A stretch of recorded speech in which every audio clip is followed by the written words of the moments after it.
Сайн байцгаана уу хүүхдүүд ээ. Та бүхэндээ өнөөдөр багш нь дүрслэх урлагийн хичээлээр үйл ажиллагаа явуулахад бэлэн боллоо. Өнөөдөр багш нь та нартай тоорцсон мадгааг хэрхэн зурх арга болон Монголын уламжлалт хээ угалзаар чимэглэх аргыг зааж өгье.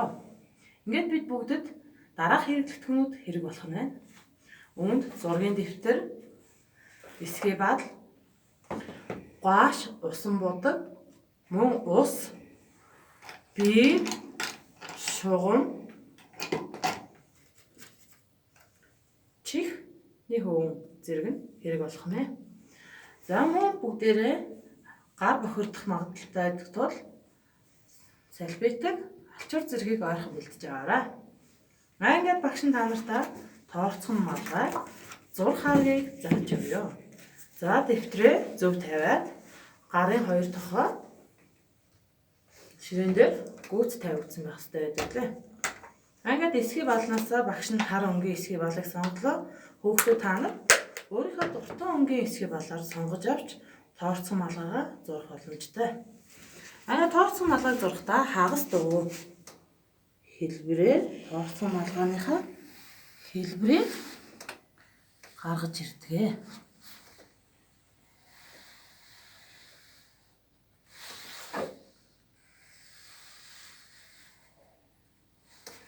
Хэлбэр нь хагас дугуй хэлбэрээр гарч ирж байгаа. Үүнийхээ дээр мөн адил хагас дугуй хэлбэрээр малгайныхаа сампан хэсгийг тоорцсон малгайны сампын хэсгийг байлгалаа. За шугам аваад хүүхдүүдээ шугамаа ашиглаад малгайныхаа бүслүүр хэсгийг тодтогч шулуун зураасаар зурж өгье.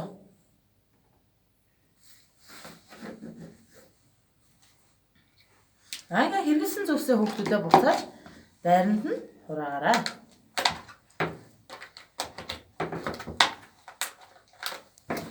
Ингээд бид бүгдийн тоорцсон малгай хагас дугуй дүрс ашиглан бэлэн боллоо.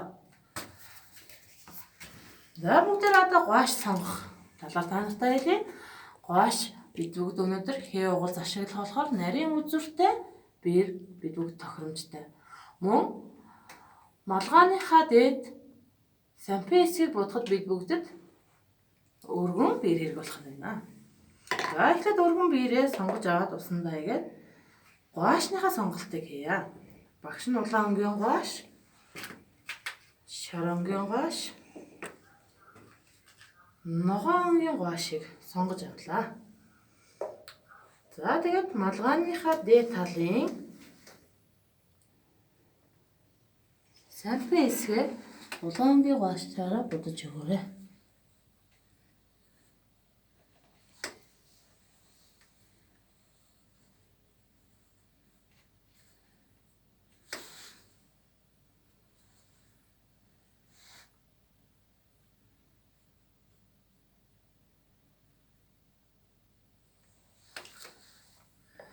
Будад дуусныхаа дараа биерээ сайтар цэвэрлээд буцаагаад хураагаарай.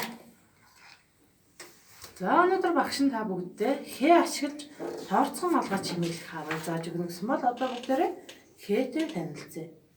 Монголын хээ угалз дундаас багш нь хамран хээг өнөөдрийн үйл ажиллагаанд та бүхэндээ сонгож авч зааж өгөхөд бэлэн боллоо. За ингээд бүгдээрээ хамран хээгээ хэрхэн зурх арга хамран хээг зурхад үндсэн 3 дараалан дагуу явагдана.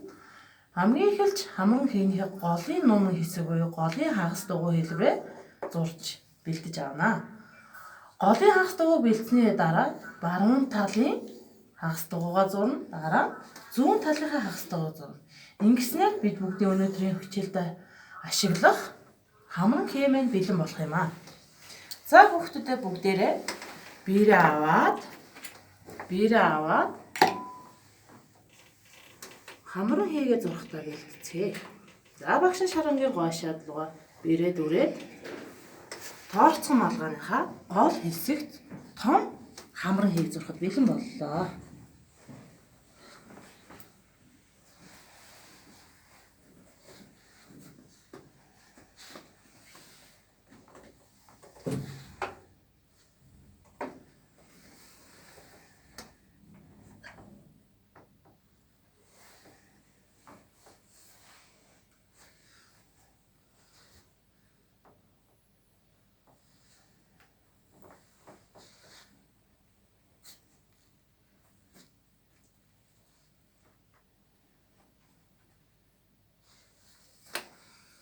Ингээд гоошоо усандаа биенийхээ гоошийг цэвэрлж өгөөд дараагийн өнгөө багш нь улаан өнгийг сонгож авна. За хамран хийгээд доош нь дээш нь өөрсдөө дуртай хэлбэрээр зурах боломжтой байдаг. Тэгээ багш нь хамран хийгээд булангийн хий болгож ашиглаж байгаа та бүхэндээ зурж үзүүлье.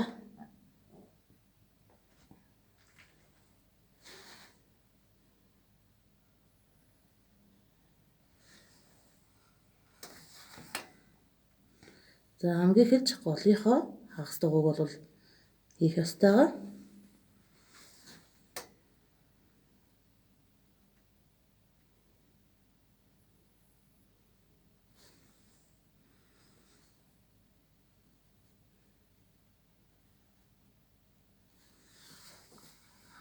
Ингээд биерээ багш нь цэвэрлээд буцаагаад байранд нь.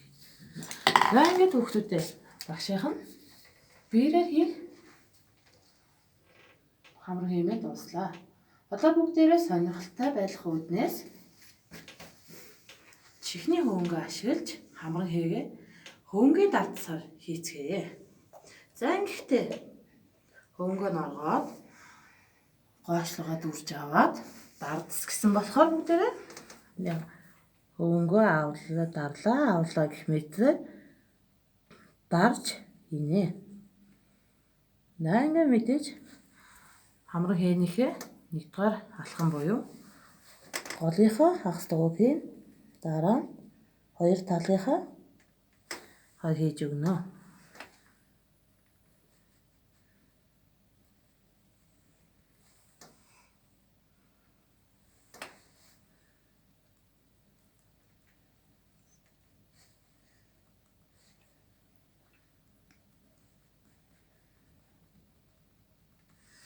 За ингээд багш нь дахиад хөвөнгөө солилцъя.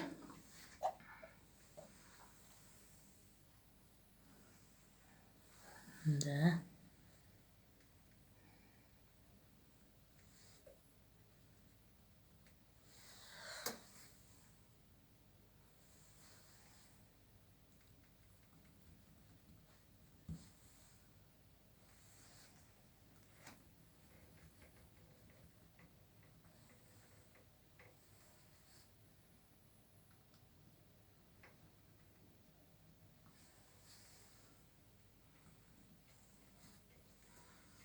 За ингээд бүтсэн зүйлсүүдэд алдъя. За багш нь хөвөнгөний дарц ашиглаад хамран хийгээд дуслаа. Ингээд бид бүгдийн орцгон малгай бэлэн боллоо. За ингээд хүүхдүүд та бүхэн хичээлээгээ дууссан юм чинь хэрэгэлсэн хэрэглэлт үнэндээ бүгднийг буцааж байранд нь ягаарай.